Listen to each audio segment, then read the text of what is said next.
राम दूत अतुलित बल धामा अफा जाई जामा अनाज दे बाबू कुछ भगवान के नाम पर दे दे, बहुत भला हो तो भगवान भला करिए बाबू, दे दे भगवान के नाम पर। सीताराम सीताराम, हे प्रभु सीताराम सीताराम, राम राम सीताराम। दे दे राम दिला दे राम, देने वाला सीताराम। एक रुपया दे दे बाबू भगवान के नाम पर, भगवान तेरा के खूब भला करी। आखिरी बहिन करा के इतना पैसा दान पुण्य दे दे बाबू। कहाँ के भिखार बा, अरे वो तो अनहर उनहर बुझाता। अच्छा 1 रुपया। हाँ बाबू 1 रुपया। आयो रे माँ। अच्छा 1 रुपया चाहिए। 1 रुपया। हेलो है 1 रुपया, इधर आई। सीताराम जय जय राम। हे साला बाप रे भगवान को ने साला अंधा बैठा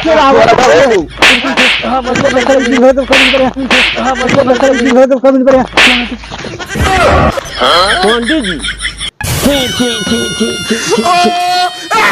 पंडित होकर रहुआ भीख मांगता नहीं, ये कौन करम करता नहीं रहुआ।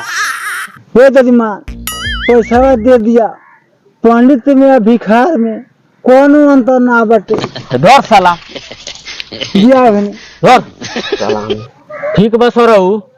अब तक भिखार मांग के भीख मांगत लहो, अब कोरी बन के मांगिए सरो भीख। अब हम जाता नहीं।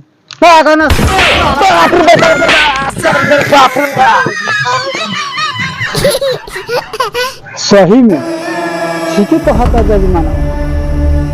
तो पंडित बन तो सारे पंडित बन के कहना ठगी, जब वेशभूषा कोरी के राखी खत्म। आज से तो पंडित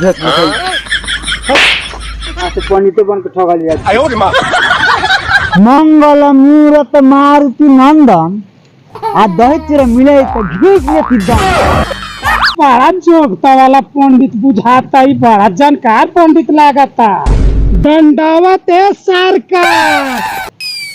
अभी सर्व का कहता, अब देखो अभी तो आप ही कहा।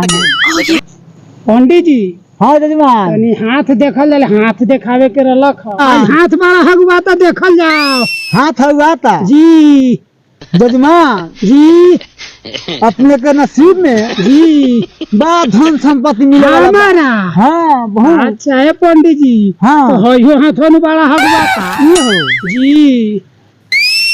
जजमान जी तो अपने के हाथ के रेखा बतावता जी, जो देश विदेश घूमेला हमारा हो हवाई जहाज से। हाँ हमर सबसे देवन हगुआता। बस साला हम तेरा खुजली हो गल बा, जाके दवाई खो। पंडित जी जाके दवाई खा रख ना। पंडित जी हाँ जजमान कुछ दक्षिणा अपन ले लिया। हाँ आ तनी बढ़िया से हमार हाथ में देख ले जाओ। ये बात बा जी, जे हमारा ललिया से कहिया भेंट होई हो पंडित जी। हाँ जी ये बात बा। अच्छा साले तो हम देखा तनी।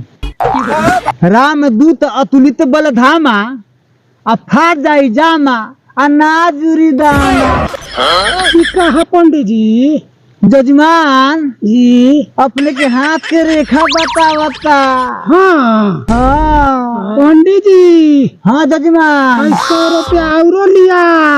हाँ लेकिन तनी बढ़िया से देख दिया हमार हाथवा, ये हमरा ललिया से कहिया भेंट होई हो पंडित जी। जय हो तोरा माइयो के जय हो, तोरा दाइयो के जय हो। अच्छा दिन दुगुनी रात चौगुनी हो हे जजमान। जय हो जय हो जय हो जय हो जय हो। शंकर सुमन आ केसरी नंदन आ गाँव फाटे चूर चूर हो।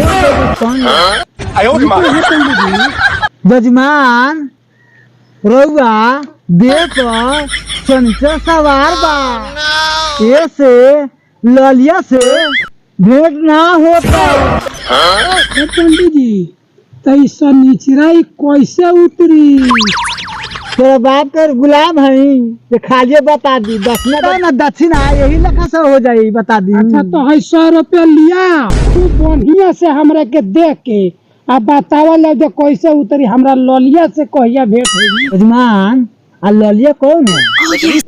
पंडित जी हमरा के भोखले बा हाँ आ 4 गोड़ा के रखले बा हे ललिया हो पंडित जी। हाँ जी यजमान ई पंडित जी अष्ट सिद्धि नवनिधि के दाता और आ जाए पैसा साफ हो जाए खाता। पंडित जी हाँ यजमान ओकरा फेरे में ना पड़ी जी जौन 4 गोड़ा के रखले बा तू तोहर ना होई। ना हो पंडित जी हमरा ललिया से भेंट करा दियो पंडित जी हम ललिया बिनु ना पिया तो सुना बोला जाओ तोहरा देह पर संचर सवार बा जी संचर के दिन उपासना करे के होई माने भूखले रहे के होई रहबे नु जी आ संचर के सब काम करे के होई करबे नु।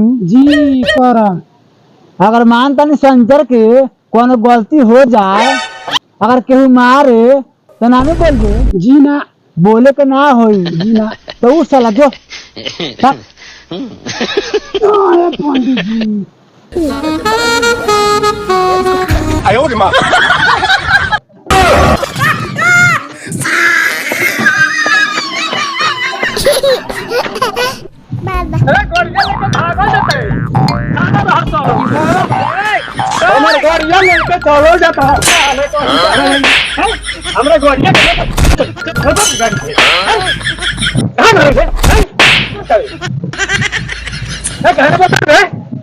साला कहीं कहानी ने गाड़ी लेके चला जाता रे हम गाड़ में दम ना गाजा लो गाड़ी लेके भागला चलो साला हनी ने इतना महंगा के गाड़ी किने बारे कुछो नहीं लेकिन लेके भागला चलो हमर 7 भंग आदमी हम ना बोला तारी ता तू ज्यादा बढ़ के बोला तारो सोत भंग हो गया हमर ललिया नाम बोला